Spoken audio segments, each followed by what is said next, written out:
हिंदुस्तान हिंदुओं का देश है, ये याद रखना। ये सेम लाइन गोपाल पाठा ने बोला था।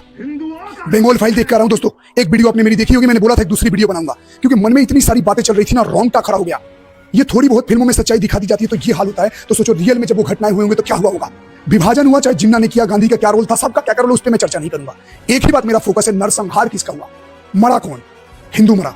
चाहे वो पार्टीशन का टाइम हो, चाहे डायरेक्ट एक्शन डे, एक पाकिस्तान मिलने के बाद भी जिन्ना ने क्या करवाया, यहाँ बांग्लादेश में और इधर में छड़वा दिया, ईस्ट वेस्ट बंगाल के चक्कर में। इसने मरा कौन, सिर्फ हिंदू। भागते रहो भागते रहो भागते रहो। वहां भी वही दिखाया जो आज के डेट में मुर्शिदाबाद घटना दिखाता है, कि जहां जहां देश में दिखाता है, कश्मीर का या केरल का, कहीं का भी हो, मरे तुम हो हमेशा, क्योंकि तुम भाग रहे हो। एक गोपाल पाठा जैसा एक ब्राह्मण समाज से थे, उन्होंने काटना मारना स्टार्ट कर दिया तो उनके नाम के आगे पाठा लग गया। वो काली की पूजा करते थे, काली माता की, हमेशा इतिहास में गवा रहा है। गिद्ध, सुअर, मलेच, इन लोगों से युद्ध करने के लिए हमेशा उन्हीं की भाषा में बात किया जाता है और करना पड़ता है। उस फिल्म में दिखाया गया है, एक जज थे जिन्होंने उसको बेल दिलाई थी, चाहे वो टीचर हो, चाहे उनके साथ रहने वाला लोग, उन्होंने किसी को नहीं छोड़ा। उनका एजेंडा क्लियर है, सिर्फ और सिर्फ कि इनको मिटाओ, नया देश बनाओ। ये बड़ी बड़ी सभ्यताएं जो नई नई देश आ जाती है, इस्लामिक कंट्री हो गया, वो इस्लामिक, ये कहां से आती है? एक सभ्यताओं या एक देश के लोगों को मिटाकर ही तो दूसरे लोग बनते हैं। नया देश दो टुकड़ा बन गया, बांग्लादेश पाकिस्तान वो जो आपस में लड़ रहे हैं। अब वहां पे जो 2% जो बच गए थे, 2-3 करोड़ लोग, फिल्म में भी बताई गई है, वो कौन है? वो यही तो है। वो तो चले गए देश बनाकर, इधर छोड़ दिए कुछ को पनपने के लिए। धीरे धीरे धीरे धीरे भोले बेचारे बने रहते हैं, और जैसे 20-30% आएगा नया कंट्री का डिमांड करने लगते हैं। अभी तो है, अभी थोड़ा सा बढ़ जाने दो, नया देश चाहिए, नया देश चाहिए। सेम चीज रिपीट होने वाला है जो 2047 में 1947 में हुआ, चाहे 72 का सीन, 72 में तो उनकी अपनी लड़ाई थी।